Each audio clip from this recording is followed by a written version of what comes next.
Hey guys, Tina here. Today I'm filming a review of The Magician King by Lev Grossman. This is book 2 in his The Magician's trilogy, and there are going to be spoilers for book 1 and for this one, so in case you haven't read either of them, you should probably go do that and come back once you have done that. This book is intended for a mature audience. There are a few scenes that are pretty gruesome, so in case you're sensitive, just be aware of them. The Magician King picks up about 2 years after the events of The Magicians. We get to see Elliot, Janet, Julia and Quentin being kings and queens of Fillory. They're more or less satisfied with their new roles. Elliot is thriving, he's perfectly content to dress all, kingly, and Quentin on the other hand is obviously being Quentin, and of course he's restless, he's looking for new adventures, new quests, he's looking for something to do because he thought that Fillory is going to fulfill him, but obviously he realized that being a king in Fillory is not as rewarding as, he imagined it to be, because he imagined his role to be like being a king of England, in medieval times. But Fillory is magical and things happen and things get resolved on their own without him actually being involved. So he's restless again and looking for a quest. And when they are informed that the outer islands are not paying taxes, he volunteers himself and Julia to sail there and solve this problem. Before he does, he actually makes some preparations for their trip, and he visits the castle mapmaker, and there he learns about this key that is supposedly on these islands, and if he turn the key, the key is actually winding the world.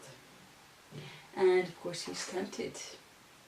When they get to the islands, he learns of a tale of 7 keys, and also that the key that he's looking for is on the after island. And once the problems with outer islands and taxations are solved, he sails the ship there, and they actually have no problem finding the key, and he turns it, which lands him and Julia back on Earth. Quentin is quite a frustrating character. In book 1 we saw him daydream about Fillory, which was this magical land from a book series, and he wanted to go there, he imagined it to be real, and of course he didn't think it was. And then he was accepted into a magical school called Brickbills, and he became a magician, and even that didn't satisfy him. He's always looking for something to fulfill him, and the funny thing is he's always looking outside of himself. And at the end of the book, when they realize that Fillory is real and they actually can go there, he's ecstatic. He thinks this is his salvation, and of course his expectations are not met because he's going about this totally wrong. And book 2, The Magician King, deals with the same problems regarding Quentin. He's still restless, he's still seeking for something, and he cannot, he doesn't know what. But throughout the book we do actually see some progress. While Julia and he are looking for a way back to Fillory, he actually gets to explore some of, English countryside, and he realizes that it's not that different from Fillory. He actually thinks that it's quite possible that he would like living there, even without magic, which is progress in his case. When we get to the end, we actually see him for the first time give up something that he really loves to help someone else, and in return he's actually punished, and he is stripped of his kinghood, is that a word? He's stripped of his kinghood, he is banished from Fillory, and he has to return to Earth as a simple magician, without his friends, all alone. And we will see, what happens in the next book, because I'm really curious if there's actually going to be some more character development, because he still has a ways to go. But I really like that, and in book 1 I didn't like him at all. In fact, in book 1 I didn't like any of the characters, but here he actually endeared himself to me, which is great progress. I really like Elliot on the other hand. In book one, he was always drunk and on drugs or whatever, and it wasn't until the end of that book that he actually endeared himself somewhat to me. Well, not much, but somewhat, because when they decided to go to Fillory, he was the only one actually asking questions. What about this? What about that? He was making rational, well, not decisions because he went along, but he was actually thinking, which was not something the others were doing. And now, when he's in Fillory, he is completely satisfied. And when he has to pick up the quest that, when Julia and Quentin disappear, he has to pick up Quentin's quest, and he's perfectly happy to do that because he loves Fillory, maybe even more than Quentin, in fact. And he's perfectly happy to save it because, when he realizes that it's in danger, it makes perfect sense to him. He has to do something. And I really like him. He's a funny character.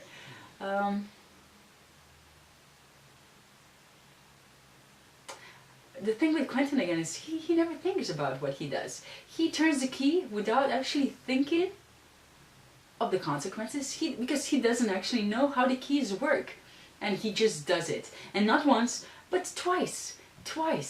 And he never learns. He's an idiot. Most of the time. He's an idiot. And hopefully, well, he will have to learn now, hopefully. We also get to see a lot of Julia in this story, and we also learn about her backstory. Now she's acting very indifferent. She's having a hard time relating to others. It seems like she doesn't understand human interaction anymore. She doesn't know why people laugh, why they, where talk and stuff like that. And throughout her backstory, we actually learn why that is the case with her. We learned that she was at Breakbills at the same time as Quentin, and obviously she wasn't accepted, and they wiped her memory, but they didn't do it properly, and she had these thoughts in her mind nagging her, and she remembered stuff about magic, and she actually confronted Quentin about it, and asked him to help her get back to Breakbills, but he didn't. So she was resigned to not have magic in her life, but through, circumstances, she ended up in this hedge house where, illegal witches go to learn magic, and she was really good. She was a fast learner, and she went through the levels like nobody else, and then she met a bunch of witches that were above, that magic trick stuff, and they were actually looking for magic to do something more, which got them into trouble. And she was actually stripped.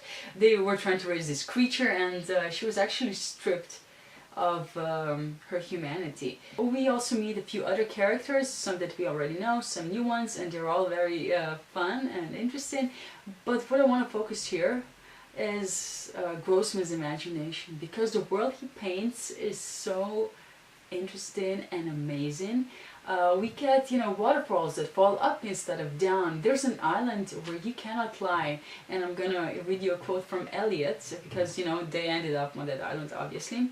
And he says, "Goodness, that was awkward for a while. We aired a lot of dirty laundry there, I can tell you that." Anyway, stuff like that. There's a train that acts like a sea serpent, on the water. A floating castle and stuff like that. Is just, his imagination has no bounds, it seems to me. The Magician King is a lot more humorous. It deals with serious topics, but in a lighter way. It's not, depressing just because it's serious. I really like his descriptions and his writing style, and I'll just give you one example. White spires stood on the shore of a wide curving bay of oddly pale green sea. It was almost too perfect. It could have been carved out of a coastline on purpose by some divine being who took a benevolent interest in mortals having somewhere to put their ships when they weren't using them. I just love it. I just love it. Anyways, those were just a few of my thoughts and opinions on The Magician King.